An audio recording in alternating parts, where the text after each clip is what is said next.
Who has that dog that barks and barks and barks, and you can't get them to stop? Whether it's at the other dog on your walk, or someone coming in the house, or it could be that squirrel in the backyard.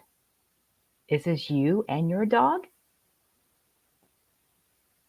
So I'm here to share with you one of the most effective games that I teach my pet parents to help their dog learn that, you know what, they get a lot more when they disengage rather than continuing to bark.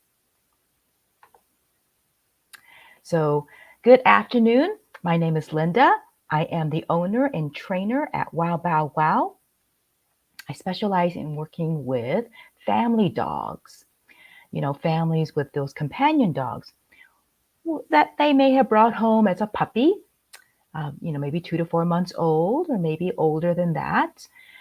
And I also work with pup parents with mature dogs, whether it's a dog that's exhibiting certain behaviors now that they want to change, or they brought home a rescue dog, a mature rescue dog.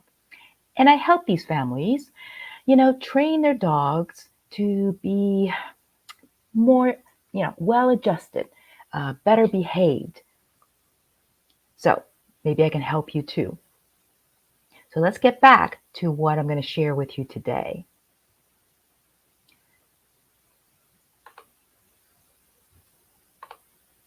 All right. So the first question that I want to address is why your dogs may bark. A couple of reasons, but today I'm going to focus on the dog that may be either fearful, overexcited, or worried about what they're hearing or seeing, whether it's the other dog on the walk, or someone came into their home, or that squirrel, or that cat in the backyard. Now, there are other reasons dogs may bark. It may be because they're trying to alert you, and that could be possibly, if someone's walking by the house, right, to let you know. And attention barking, where they are demanding you to pay attention to them, basically. Look at them. They're trying to get you to maybe ask you or let you know that they're going to go potty. But, it can be incessant, and what we need to do is help them learn to bark a couple of times, not incessantly. And frustration, sometimes on your walk, you may have a really friendly dog and they want to get to the other dog and they can't. So they get frustrated. And so they start pulling and lunging and, barking. But back to the topic, the overexcited dog or maybe fear-based. So, one of the beliefs that are out there and the mistake that people make is sometimes they think their dog is being aggressive, right? Or they're trying to show their dominance. And it's neither of those cases. It's a lot of times, like I mentioned, it could be fear-based, like, I don't know who that is, go away, bark, bark, bark. Or they get frustrated and overexcited and they're trying to get to something and they can't. So they're expressing their emotions. Or, the attention barking and alert barking, right? So none of those, is because they are aggressive or, showing any dominance. So the mistake people make is they feel like they have to correct their dog, right? Correct their dog and shut them down. Most of the time because the human is embarrassed. But in reality, what you're not addressing is the core, the underlying reason why they are barking. And if you address that and then teach them an alternative behavior, it goes away. So let me go to the next slide real quickly.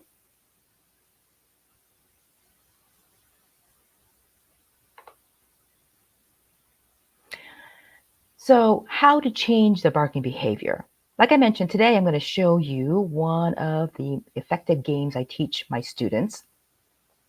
But, there's more than just teaching them one new game or behavior.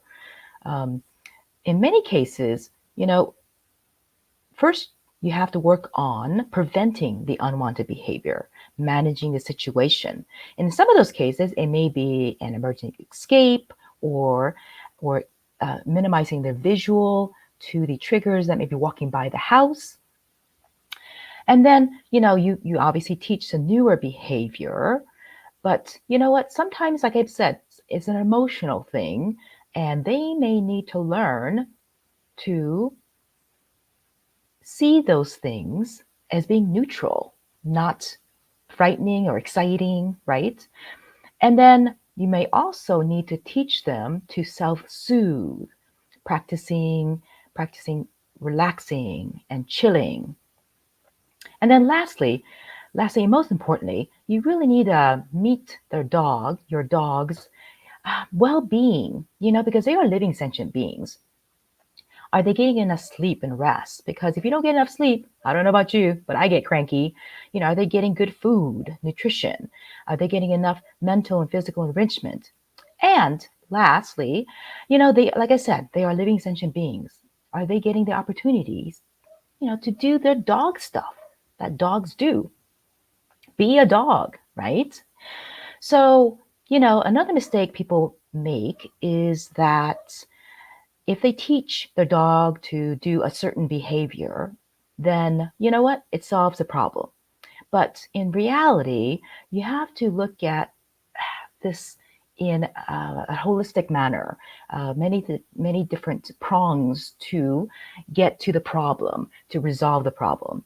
And you should be looking for a trainer and or courses that provide these other um, elements to the training. And so I just want to let you know, I do have private sessions, especially for really barky dogs. A group class may not be the best option. And again, that's another mistake people may make because, the dog cannot function, cannot focus when they're overwrought with stress in a class. So, private sessions is one option. And another option I have is a membership. Now, for people with barky dogs or overreactive dogs, they may think it may be costly to get a trainer. In reality, that's something that a membership that I offer can help with, because basically it's less cost to join the membership rather than the private in-home sessions.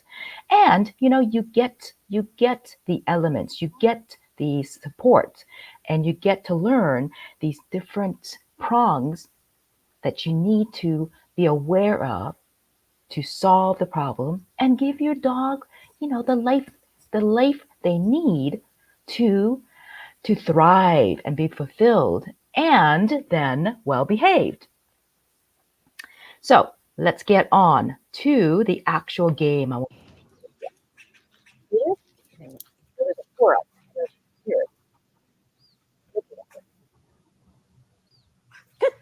so when I look away from the squirrel barking, I reward that.